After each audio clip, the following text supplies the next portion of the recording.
Junior NTR political ఎంట్రీపై మాట్లాడారు ఆయన సోదరి సుహాసిని. అవకాశం వచ్చినప్పుడు రాజకీయాల్లోకి వస్తారని, ప్రస్తుతం మాత్రం సినిమాల్లోనే బిజీగా ఉన్నారని అన్నారు ఆమె. సుహాసిని కామెంట్స్ తో జూనియర్ ఎన్టీఆర్ పొలిటికల్ ఎంట్రీ ఉంటుంది అనే దానిపై ఆసక్తికర చర్చ జరుగుతోంది. ఆయన ఎంట్రీ కోసం ఫ్యాన్స్ ఆశగా ఎదురు చూస్తున్నారు. రాజకీయాల్లోకి గనక వస్తే తెలంగాణలోనా లేక ఏపీలోనా అనే దానిపై చర్చ జరుగుతోంది. ఏ పార్టీలో ఎలా ఎంట్రీ ఉంటుంది అనే దానిపై కూడా హాట్ డిస్కషన్ నడుస్తోంది. ప్రస్తుతానికి ఆయన సినిమా ఫీల్డ్లో బిజీగా ఉన్నారు. తప్పకుండా అవకాశం కలిగినప్పుడు ఆయనే ఎంట్రీ ఇస్తారు. అదే అండి, ఆయన సినిమాల్లో బిజీగా ఉన్నారు. అవకాశం వచ్చినప్పుడు ఆయనే వస్తారు. ప్రస్తుతానికి ఆయన సినిమా ఫీల్డ్లో బిజీగా ఉన్నారు. తప్పకుండా అవకాశం కలిగినప్పుడు ఆయనే ఎంట్రీ ఇస్తారు. అదే అండి, ఆయన సినిమాల్లో బిజీగా ఉన్నారు. అవకాశం వచ్చినప్పుడు ఆయనే వస్తారు. ప్రస్తుతానికి ఆయన సినిమా ఫీల్డ్లో బిజీగా ఉన్నారు.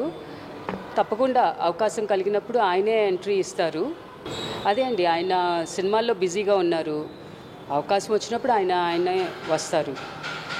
జూనియర్ ఎన్టీఆర్ పొలిటికల్ ఎంట్రీపై మాట్లాడారు జూనియర్ ఎన్టీఆర్ సోదరి సుహాసిని. అవకాశం వచ్చినప్పుడు ఖచ్చితంగా పొలిటికల్ ఎంట్రీ ఉంటుందంటూ కూడా ఆవిడ వ్యాఖ్యానించారు. ప్రస్తుతం అయితే సినిమా లైనప్ తో బిజీగా ఉన్నారంటూ కూడా కామెంట్ చేశారు. దీనికి సంబంధించిన పూర్తి updates my associate input editor Ganesh అందించడానికి సిద్ధంగా ఉన్నారు. గణేష్, చెప్పండి, ప్రెసెంట్ సుహాసిని చేసిన కామెంట్స్ ని ఎలా చూడాలి? ఇంతకు ముందు నుండి ఇటు జూనియర్ ఎన్టీఆర్ పొలిటికల్ ఎంట్రీపై ఫ్యాన్స్ ఎంతో ఆతృతగా ఎదురు చూస్తున్నారు. సో ఇప్పుడు ఇటు సుహాసిని ఇచ్చిన స్టేట్మెంట్ తో వాళ్ళకు ఒక పాజిటివ్ స్టేట్మెంట్ అనే కోణంలో మనం ఆలోచించంటారా? ఎందుకంటే జూనియర్ ఎన్టీఆర్ తారక్ రాజకీయ ప్రవేశం కోసం ఇప్పుడు కాదు, చాలా కాలం నుంచి 2009 నుంచి కూడా ఒక ప్రచారం జరుగుతుంది. ఉమ్మడి రాష్ట్రం ఉండగానే జూనియర్ ఎన్టీఆర్ రాజకీయాల్లోకి వచ్చారు. ఆ రోజున విస్తృతంగా తెలుగుదేశం పార్టీ తరఫున ప్రచారం చేశారు.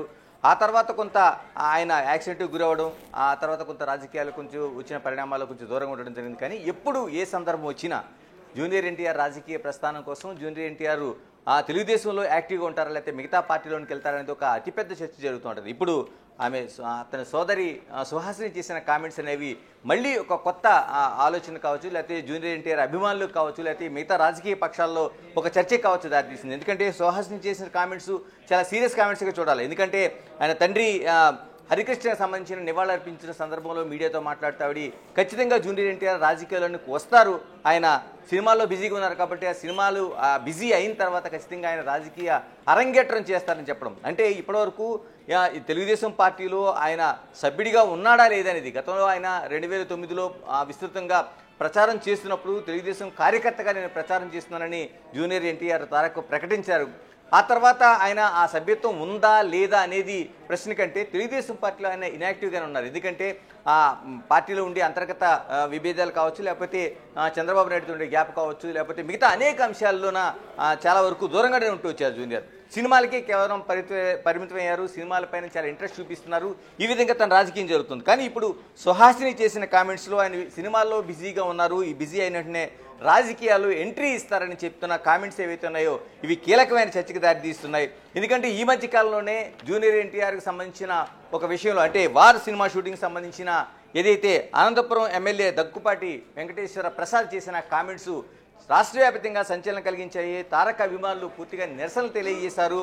ఎమ్మెల్యే క్షమాపణ చెప్పాలంటూ 2 రాష్ట్రాల్లో కూడా, అంటే హైదరాబాద్తో పాటు అనేక ప్రాంతాల్లో, ఆంధ్రప్రదేశ్లో ప్రత్యేకంగా జూనియర్ ఎన్టీఆర్ అభిమానులు చాలా వరకు నిరసనలు తెలియజేశారు.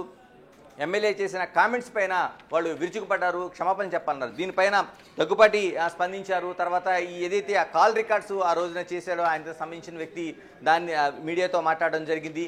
ఇలాగా అతిపెద్ద చర్చ అనేది జూనియర్ ఎన్టీఆర్ విషయంలో జరుగుతూ వచ్చింది. ఇప్పుడు ప్రత్యేకంగా అంటే ఎప్పటికప్పుడు, అంటే గతంలో కూడా మనం కొడాలి నానికి సంబంధించి, కొడాలి నాని జూనియర్ ఎన్టీఆర్కి చాలా సన్నిహితంగా ఉండే వ్యక్తి. చాలా వరకు ఆయన తెలుగుదేశం పార్టీ నుంచి వైసీపీకి వెళ్ళిన తర్వాత కూడా జూనియర్ ఎన్టీఆర్కి సంబంధించిన అనేక కామెంట్స్ చేయడం, ఆయన రాజకీయాల్లోకి వస్తారు, రావాలి, ఆయనకి సరైన ప్రాధాన్యత ఇవ్వటం లేదనేది, ఆయన వైసీపీలో ఉంటూ కూడా తెలుగుదేశం సంబంధించిన ఆయన జూనియర్ ఎన్టీఆర్ సంబంధించిన ప్రాధాన్యత ఇవ్వట్లేదనేది చాలా వరకు కొడాలి నాని చాలా వరకు ప్రచారం చేస్తూ వచ్చారు. అనేక విమర్శలు, చర్చ జరుగుతుంది. ఇప్పుడు తన సోదరి ఖచ్చితంగా సుహాసిని ఆమె చేసిన కామెంట్స్ కావచ్చు, ఆమె చేసిన ప్రకటన కావచ్చు, నిజంగా మనం చెప్పాలంటే రాజకీయాలు ఇది విధానపరమైన ప్రకటన అనుకోవాలి. అంటే జూనియర్ ఎన్టీఆర్ ఖచ్చితంగా రాజకీయాల్లోకి వస్తారు, ఆయనకు ఆసక్తి ఉంది, ఈ సినిమాలు అయిన వెంటనే వస్తారనేది మనం ఆలోచించాల్సిన విషయం. ఎందుకంటే సుహాసిని కూడా మనకి 2018లో ఆవిడ తెలుగుదేశం పార్టీ నుంచి కూకట్పల్లి నియోజకవర్గం నుంచి పోటీ చేశారు టీడీపీ తరఫున. ఆవిడ టీడీపీలో ఇప్పటికీ యాక్టివ్ మెంబర్గా కొనసాగుతున్నారు ఉంది కాబట్టి నిజంగానే తెలుగుదేశంలో ఆయన వచ్చే అవకాశం ఉందా? ఎందుకంటే ఆవిడ తెలుగుదేశం పార్టీ సభ్యురాలుగానే కొనసాగుతున్నారు, తెలుగుదేశం కార్యక్రమాల్లో చాలా వరకు పాల్గొంటున్నారు. ఈ మధ్య కాలంలో అనేక కార్యక్రమాల్లో పాల్గొన్నారు. అంటే 2018లో ఓటమి చెందిన తర్వాత కూడా ఆమె అడపాదడపా కార్యక్రమాల్లో పాల్గొంటున్నారు. తెలుగుదేశం సభ్యురాలుగానే ఉన్నారు. ఎందుకంటే ఆవిడ ఇతర పార్టీలతో ఎక్కడ సంబంధాలు లేవు, ఆమె తెలుగుదేశం సభ్యురాలుగానే కొనసాగుతూ వస్తున్నారు. ఇలాంటి సందర్భంలో ఆవిడ తన సోదరుడు తారక్ పైన చేసిన కామెంట్స్ ఏదైతే ఉన్నాయో, ఈ ప్రకటన ఏదైతే ఉందో ఖచ్చితంగా తెలుగుదేశం పార్టీలోనే యాక్టివ్ అవుతారా, తెలుగుదేశం పార్టీలోనే ఆయన యాక్టివ్గా ఉండి రాజకీయాలు నిర్వహిస్తారనేది ఒక చర్చ జరుగుతుంది. మరోవైపు ఇప్పటికి వచ్చిన గ్యాప్ ఏదైతే ఉందో, తారక్ అభిమానులు చాలా వరకు తెలుగుదేశం పార్టీకి మొన్న జరిగిన నిరసనలోన తెలుగుదేశం పార్టీని కూడా సోషల్ మీడియా వేదికగా తప్పుపట్టే పరిస్థితులు అనేది మనకు కనిపించింది. అంటే ఈ గ్యాప్లోన ఏమైనా కొత్త రాజకీయ ఆలోచనలు ఏమైనా, ఎందుకంటే రాజకీయాలు ఏమైనా జరగవచ్చు, గుర్రం ఎగరవచ్చు అన్నట్టు రాజకీయాలు ఏమైనా జరగచ్చు. ఎందుకంటే ఆంధ్రప్రదేశ్ రాజకీయాలు కావచ్చు, తమిళనాడు రాజకీయాలు కావచ్చు, నటులు అంటే హీరోలుగా ఉండేవాళ్ళు కావచ్చు, ఒక ప్రజాదరణ ఉండే రాజకీయ నాయకులు పార్టీలు పెట్టడం, సక్సెస్ కావడం, తర్వాత అనేక సందర్భాలు ఉన్నాయి. ఎందుకంటే జూనియర్ ఎన్టీఆర్ తీసుకుంటే సీనియర్ ఎన్టీఆర్ ఆయన తెలుగుదేశం పార్టీ వ్యవస్థాపకుడిగా ఒక ప్రబంధం సృష్టించిన దాఖలాలు కావచ్చు, చిరంజీవి కావచ్చు, తర్వాత ఇప్పుడు పవన్ కళ్యాణ్ డిప్యూటీ సీఎంగా ఆంధ్రప్రదేశ్లో ఉన్న జనసేన అధినేత పవన్ కళ్యాణ్ కావచ్చు, ఇలాగా అనేక మంది పార్టీలు ఏర్పాటు చేశారు. ఈ మధ్య కాలంలో చూసుకుంటే మనకి దళపతి విజయ్ తమిళనాడులోనే ఏర్పాటు చేసిన పార్టీ వెట్రి కళగం కూడా ఒక సంచలనం కలిగిస్తుంది. ఎందుకంటే ఒక రాజకీయాలకు దగ్గరగా మళ్ళీ అంటే చాలా వరకు ఒక గ్యాప్ వచ్చింది మధ్యలోన. సినీ నాయకులు రాజకీయాలు, సినీ హీరోలు ఎవరైతే ఉన్నారో రాజకీయాలు పార్టీలు పెట్టడం కొంత గ్యాప్ వచ్చింది. మళ్ళీ పవన్ కళ్యాణ్ దాన్ని ఒక తిరగరాశారు. ఈ రోజున ఆంధ్రప్రదేశ్లో 100% ఆయనకి ఇచ్చిన సీట్లని గెలుచుకునే డిప్యూటీ సీఎంగా ఈరోజు ఉన్నారు. ఈ దశలోన మళ్ళీ రాజకీయ పార్టీలకి ఏదైతే ఉన్నారో ఒక సినీ హీరోలు ఆ ప్రస్థానం కొనసాగుతున్నట్టుగా మనం భావించాలి. అందులోనే విజయ్ పెట్టిన పార్టీ కావచ్చు, ఇవన్నీ కూడా కొనసాగుతున్నాయి. ఎగ్జాక్ట్లీ గణేష్, రీసెంట్గా ఇటు టీడీపీకి ఇటు ఎన్టీఆర్కి కొంత గ్యాప్ వచ్చినట్టుగా ఇటు ఫ్యాన్స్లో చర్చలు కనిపించాయి. పొలిటికల్ సర్కిల్స్లో కూడా ఇటు ఒక డిస్కషన్ అనేది నడిచింది. మరి ఒకవేళ కనుక జూనియర్ ఎన్టీఆర్ యొక్క రైట్ రాజకీయ ఎంట్రీపై ప్రస్తావన వచ్చింది కాబట్టి ఆయన టీడీపీతోనే టైఅప్ అయి ఉంటారా, లేకపోతే వేరే పార్టీస్తో కలిసి వస్తారా అనే కోణంలో కూడా ఆలోచించాల్సిన అవసరం ఉందంటారా? ఎస్, ఖచ్చితంగా. ఎందుకంటే జూనియర్ ఎన్టీఆర్కి సంబంధించి చాలా వరకు అంటే ఈ మధ్య కాలంలో వచ్చిన గ్యాప్ చిన్న గ్యాప్ కాదు, తెలుగుదేశం పార్టీతో అతిపెద్ద గ్యాప్ అని చెప్పాలి. ఎందుకంటే ఆయన 2009లో ఒక యాక్టివ్ కార్యకర్తగా 2 రాష్ట్రాల్లో కూడా పర్యటించిన సందర్భం ఉంది. ఖమ్మం నుంచి ఆయన తిరిగి హైదరాబాద్ వస్తున్న సందర్భంలో, అంటే ఉగాదికి ముందు రోజు వస్తున్న సందర్భంలో ఆయనకి జరిగిన ఒక యాక్సిడెంట్లో తీవ్రంగా గాయపడ్డారు, ప్రాణాలతో బయటపడ్డారు. ఆ తర్వాత కూడా ఆయన ఆ బెడ్పై నుంచి తన తెలుగుదేశం కార్యకర్తగా ప్రచారం చేశాను, తనకు పునర్జన్మ ఇది, నేను ఇంటికి వస్తున్నాను. ఆ రోజు నల్గొండలో జరిగిన ప్రమాదం తర్వాత కూడా ఆయన ఒక యాక్టివ్ కార్యకర్తగా ఉన్నారు. కానీ ఆ తర్వాత రాజకీయ పరిణామాలు రాను అంటే తెలుగుదేశం పార్టీ ఇప్పుడు అధికారం వచ్చిన సందర్భంలో కూడా ఎక్కడ కూడా జూనియర్ ఎన్టీఆర్ ప్రచారం కావచ్చు, ఆయన ప్రస్తావన కావచ్చు, ఆయన పేరు కావచ్చు, అంటే కడపలో జరిగిన మహానాడులో కూడా జూనియర్ ఎన్టీఆర్ పేరు ఎక్కడ కూడా ప్రస్తావన లేకుండా ఆ సభలు జరిగినాయి. అంటే దీన్ని బట్టి ఆ పార్టీతో చాలా అతిపెద్ద అగాధం అనేది ఉంది. ఆ పార్టీతో ఎటువంటి సంబంధాలు లేకుండా, కీలకమైన నేతలతోనే కాదు ఆ పార్టీతోనే సంబంధాలు లేకుండా ఉన్నట్లుగా మనకు స్పష్టంగా కనిపిస్తుంది. కానీ ఇలాంటి సందర్భంలోనే సుహాసిని ఆమె తెలుగుదేశం పార్టీతోనే కొనసాగుతున్నారు, తెలుగుదేశం పార్టీతోనే ఆవిడ ఉన్నట్టుగా ఇప్పటివరకు ఉంది, ఎక్కడ ఇతర రాజకీయ పార్టీలతో లేరు. ఈ బేరీజ్ వేసుకుంటే మనం టోటల్గా ఆమె చేసిన ప్రకటన అంటే ఖచ్చితంగా తెలుగుదేశంలోనే యాక్టివ్ అవుతారనే ఆలోచన అయితే మనం ఆలోచించాల్సిన అవసరం ఉంది. కానీ జూనియర్ ఎన్టీఆర్ అభిమానులు ఈ మధ్య కాలంలో జరిగిన రాద్ధాంతం కావచ్చు, లేకపోతే ఎమ్మెల్యే ప్రసాద్ పైన జరిగిన నిరసనలు కావచ్చు, ఇవన్నీ చూసుకుంటే తెలుగుదేశం పార్టీకి జూనియర్ ఎన్టీఆర్ అభిమానులకు మధ్య ఒక అతిపెద్ద రేఖ అనేది మనకి ఖచ్చితంగా కనిపిస్తుంది. దీన్ని ఆలోచన చేస్తే నిజంగానే జూనియర్ ఎన్టీఆర్ తెలుగుదేశం పార్టీలోనే ఉంటారా, యాక్టివ్ అవుతారా, లేకపోతే ఇతర పార్టీలకి వెళ్ళే అవకాశం ఉందా, ఇది కూడా ఆలోచించాల్సిన అవసరం. ఎందుకంటే ఆయన మేనత్త పురంధేశ్వరి బీజేపీలో యాక్టివ్గా ఉన్నారు, మొన్నటి వరకు రాష్ట్ర అధ్యక్షుడిగా చేశారు. ఇవన్నీ ఉన్నాయి కాబట్టి ఇతర పార్టీ ఆలోచనలు ఏమైనా ఉన్నాయనేది కూడా మనం ఆలోచించాల్సిన అవసరం ఉంది. Exactly Ganesh, please be on hold. ఒకసారి సుహాసిని ఏమన్నారో మళ్ళీ ఒకసారి చూద్దాం. ఆయన సినిమా ఫీల్డ్లో బిజీగా ఉన్నారు, తప్పకుండా అవకాశం కలిగినప్పుడు ఆయనే ఎంట్రీ ఇస్తారు. అదే అండి, ఆయన సినిమాల్లో బిజీగా ఉన్నారు, అవకాశం వచ్చినప్పుడు ఆయనే వస్తారు. ప్రస్తుతానికి ఆయన సినిమా ఫీల్డ్లో బిజీగా ఉన్నారు, తప్పకుండా అవకాశం కలిగినప్పుడు ఆయనే ఎంట్రీ ఇస్తారు. అదే అండి, ఆయన సినిమాల్లో బిజీగా ఉన్నారు, అవకాశం వచ్చినప్పుడు ఆయనే వస్తారు. ప్రస్తుతానికి ఆయన బ్యాక్ టు యూ గణేష్. ప్రస్తుతానికి సినిమాల్లో బిజీగా ఉన్నారు, అవకాశం ఎప్పుడు వచ్చినా కూడా ఖచ్చితంగా ఇటు పొలిటికల్ ఎంట్రీ అనేది ఉంటుంది అంటూ కూడా ఆవిడ కమెంట్ చేశారు. అట్ ద సేమ్ టైం అంతకు ముందు పొలిటికల్ సినారియో, ఇప్పుడు పొలిటికల్ సినారియో కంప్లీట్గా డిఫరెంట్గా కనిపిస్తోంది. ఇప్పుడు రెండు రాష్ట్రాలు ఉన్నాయి, ఏపీ తెలంగాణ. సో ఏపీ నుండి ఆయన ప్రాతినిధ్యం వహిస్తారా, తెలంగాణ నుండి ఆయన ప్రాతినిధ్యం వహిస్తారా అనేది కూడా పొలిటికల్ సర్కిల్స్లో, ఫ్యాన్స్లో మేజర్గా చర్చకు వచ్చే విషయం. సో దాని గురించి అంటే ఎలా ఆలోచించాలంటారు? ఆయన తెలంగాణలో వస్తారా రాజకీయ ఎంట్రీ, ఆర్ఎల్స్ ఏపీలో వస్తారా? సుహాసిని కామెంట్స్ మనం చూస్తే ముందుగా ఆయన సినిమాల్లో బిజీగా ఉన్నారు, రాజకీయాల్లోకి ఖచ్చితంగా వస్తారు అనేది. కానీ ఏ పార్టీ ఏమిటి అనేది చాలా ఇతిమితంగా ఆవిడ మాటలు చెప్పడం జరిగింది.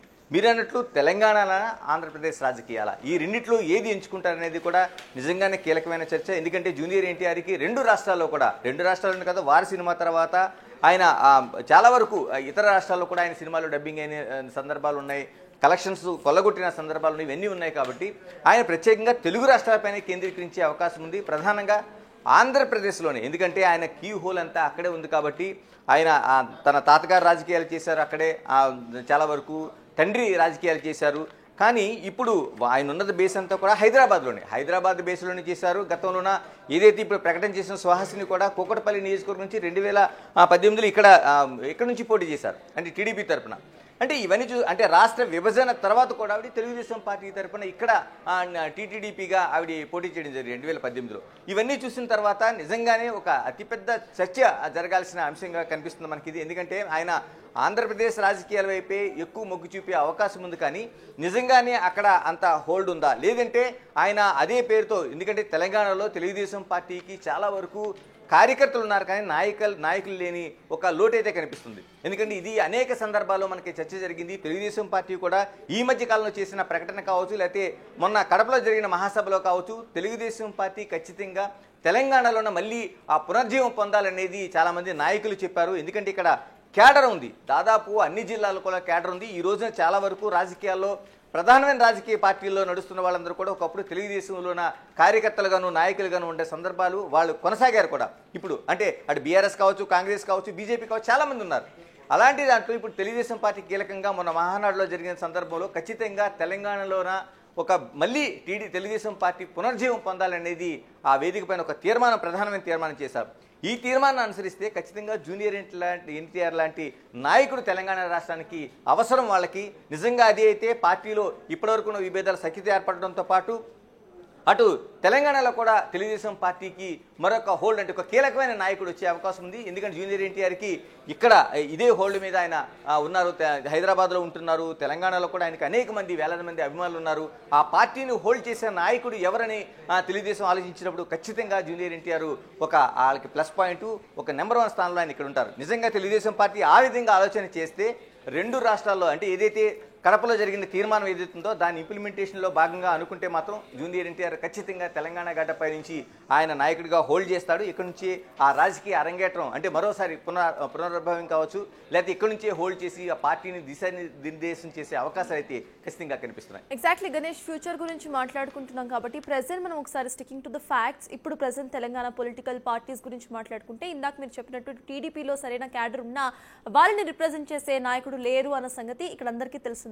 సో ఎన్టీఆర్ గనక ఇక్కడ నుండి ఎంట్రీ ఇస్తే that be a major plus point for TDP అని అనుకోవచ్చు. అంటే మేజర్ పార్టీస్లో ఇప్పుడు వినిపిస్తున్న పేర్లలో తెలంగాణలో టీడీపీ పార్టీ లేదు. సో నెక్స్ట్ టీడీపీ పార్టీ వచ్చే అవకాశం ఉందనుకోవాలా? అంటే ఇప్పటికిప్పుడు పార్టీ అంటే ఇంత ఒక కాంగ్రెస్ వర్సెస్ కాంగ్రెస్ ప్రధానంగా లీడ్ చేస్తుంది, రాష్ట్రంలో అధికారంలో ఉంది. మరోవైపు బీఆర్ఎస్, బీజేపీ, ఈ 3 త్రిముఖ పోటీగా జరుగుతున్న ఆ సందర్భంలోన ఇప్పుడు నిజంగా తెలుగుదేశం వచ్చి నెక్స్ట్ ఎన్నికల్లో అధికారం చేపడుతుంది అనేది మనం నిజంగానే రాజకీయాల్లో అతిపెద్ద ఆలోచన కానీ అతిపెద్ద ఒక మార్పు కానీ చూడాలి. కానీ అంత అవకాశం ఉంటుందని చెప్పలేం. కానీ తెలుగుదేశం పార్టీ పూర్తిగా తెలంగాణలో జీరో అయిపోయింది. ఎందుకంటే ఇక్కడ రాష్ట్ర కార్యాలయం హైదరాబాద్లో ఉంది తప్పించి ఎన్టీఆర్ భవన్, ఇక్కడ నిజంగానే కార్యకర్తలు ఉన్నా ఇక్కడ రాని పరిస్థితి, నాయకులు వచ్చి ఒక గెస్ట్ హౌస్గా ఉపయోగించుకుంటున్న పరిస్థితి మాత్రమే మనకు కనిపిస్తూ ఉంటుంది. ఎందుకంటే ఎన్టీఆర్ భవన్ అనేది ఉమ్మడి రాష్ట్రంలో ఒక కీలకంగా నడిపించిన ఒక కార్యాలయం. అలాంటి కార్యాలయం ఈ రోజున కేవలం అక్కడ వచ్చి ముఖ్య నాయకులు వచ్చి చిన్న చిన్న సభలు సమావేశాలు ఏర్పాటు చేసుకోవడం తప్ప మిగతా దేనికి లేదు. ఒకప్పుడు రాజకీయాలకు చక్రం తిప్పిన పార్టీ ఇక్కడి నుంచి టికెట్ల పంపిణీ ఉమ్మడి రాష్ట్రంలోన అంటే రాష్ట్ర విభజన తర్వాత కూడా ఆ స్థాయిలో చేయగలిగిన ఆ కార్యాలయం ఈ రోజున చూస్తే అదంతా వెలవెలిపోతుంది. అలాంటిది ఈ రోజున కార్యకర్తలు చాలా వరకు తెలంగాణ రాష్ట్ర వ్యాప్తంగా చాలామంది తెలుగుదేశం కేడర్ ఉందనేది వాళ్ళు చెప్తున్న మాటే కాదు, చాలా వరకు మనకు కనిపిస్తున్న సందర్భాలు. ఎందుకంటే ఆ పార్టీ హోల్డర్ కీ రోల్లో లేదు కాబట్టి, దాన్ని నడిపించే నాయకులు లేడు కాబట్టి చాలామంది ఇతర పార్టీల్లో ఉండటం, లేకపోతే వాళ్ళ నాయకులు కూడా ఇతర పార్టీలు వెళ్ళిపోవడం అనేక సందర్భాలు ఉన్నాయి. కానీ నిజంగానే అది కానీ జరిగితే జూనియర్ ఎన్టీఆరే వాళ్ళకి అక్కడ కానీ ఆ నాయకుడిగా వాళ్ళు అనుకోగలిగితే, నిజంగా జూనియర్ ఎన్టీఆర్ దానికి యాక్సెప్ట్ చేయగలిగితే, ఇప్పుడు ఈ రోజు సుహాసిని చెప్పిన మాటలు సినిమాలు బిజీ అయిపోయిన వెంటనే రాజకీయాల్లోకి వస్తారనేది అది తెలంగాణ బేస్డ్ అయితే మాత్రం తెలుగుదేశం పార్టీ ఉన్న పార్టీలతో మళ్ళీ ప్రధానంగా పోటీ పడే ఒక ప్రధానమైన పార్టీగా మనం చూడాల్సిన అవసరం ఉంటుంది. Ganesh, finally according to your analysis, present NTR ని మనం చూస్తే ఆయన బిజీగా ఉన్నారు మూవీస్ తో, అండ్ ఆయనకు ఒక ఫ్యాన్ బేస్ కూడా ఎక్కువగా కనిపిస్తోంది పాన్ ఇండియా వైడ్. సో ఆయన ఇటువంటి పీక్ స్టేజ్ లో పొలిటికల్ ఎంట్రీ ఇచ్చే అవకాశం ఉందనుకోవాలా? మీ అనాలిసిస్ ఏంటి? ఖచ్చితంగా, ఎందుకంటే ఇది ఇప్పటిదే కాదు, ఆయనకి ఇంకా పీక్గా ఉండే టైంలో, అంటే ఆయన వచ్చిన వరుస విజయాలు వస్తున్న దశలో కూడా 2009లో ఆయన ఒక పీక్ దాంట్లో ఉన్న సందర్భంలో కూడా తెలుగుదేశం పార్టీ కోసం ఆయన సినిమా షెడ్యూల్స్ అన్ని పక్కన పెట్టి ఆయన ఆ రోజున యమదొంగ లాంటి ఒక సూపర్ డూపర్ సినిమాల్లోన చాలా పైకి దూసుకెళ్ళిపోతున్న సందర్భంలో కూడా ఆయన దాన్ని అంతా పక్కన పెట్టి కాకి దుస్తులు ధరించి, ఎందుకంటే తాతగారు పోలికలతో సీనియర్ ఎన్టీఆర్ పోలికలతో ఉన్న ఒక నటుడిగా ఆయన, ఎందుకంటే కుటుంబం అంతా ఆ విధంగానే ఉంటుంది ఆయనకి, అందుకని ఆ పేరు కూడా జూనియర్ ఎన్టీఆర్గా సీనియర్ ఎన్టీఆర్ నామకరణం చేశారంటారు. ఇలాంటిది ఆయన తాతగారు ఏదైతే ఆ రోజున పార్టీ 80వ దశకంలో తెలుగుదేశం పార్టీ ఆవిర్భావంలో కాకి దుస్తులు ధరించి ఒక రాష్ట్రం అంతా ఉమ్మడి రాష్ట్రంలో ప్రచారం చేసి ఒక ప్రపంచంలో పార్టీని నిలబెట్టారో అదే సూచనగా చేస్తూ ఆయన కూడా కాకి దుస్తులు ధరించి ఆ రోజున మొత్తం రాష్ట్రం అంతా ప్రచారం చేశారు, అంటే ర్యాలీలు నిర్వహించారు. ఇన్ని చేస్తున్న సందర్భంలో నేను అంతకుముందు చెప్పినట్టు 2009లో జరిగిన యాక్సిడెంట్లో ఖమ్మం నుంచి చూస్తూ తిరిగి వస్తుండగా నల్గొండ జరిగిన యాక్సిడెంట్లో ఆయన గాయపడడం, ఆ తర్వాత కొంత దూరం కావడం ఇలా జరిగింది. అంటే జూనియర్ ఎన్టీఆర్కి 2009లోనే, అంటే మనం దాదాపుగా ఎంత ముందు, అంటే రాష్ట్ర విభజనకు ముందే ఆయనకు ఆలోచన ఉంది, రాజకీయాల్లోకి వచ్చే అవకాశం ఉంది అనేది ఆ రోజున ఉంటే ఆయన అభిప్రాయం స్పష్టమైంది. అందుకనే రాజకీయాల్లోకి సినిమాలు అనేవి చాలా వరకు కొంత దూరం ప్రయాణించిన తర్వాత, అంటే జూనియర్ ఎన్టీఆర్ ఏమి ఈ నిన్న మొన్న వచ్చిన హీరో కాదు, ఆ విజయాలు చూసిన వాడు, చాలా పాన్ ఇండియా స్థాయిలో అనేక సినిమాలు నటించినవాడు. కానీ ఏదైనా సరే పార్టీకి ఆ రోజే అంత కీలకంగా ఇంపార్టెన్స్ ఇచ్చారంటే, ఈ రోజున నిజంగా సుహాసిని చెప్పిన మాటల్లో కానీ ఆయన ఉంటే ఈ సినిమాలు బిజీ అయిపోయిన తర్వాత రావాలనుకుంటే ఆయన ఖచ్చితంగా వచ్చే అవకాశం 100% ఉంది. Yes, thank you Ganesh.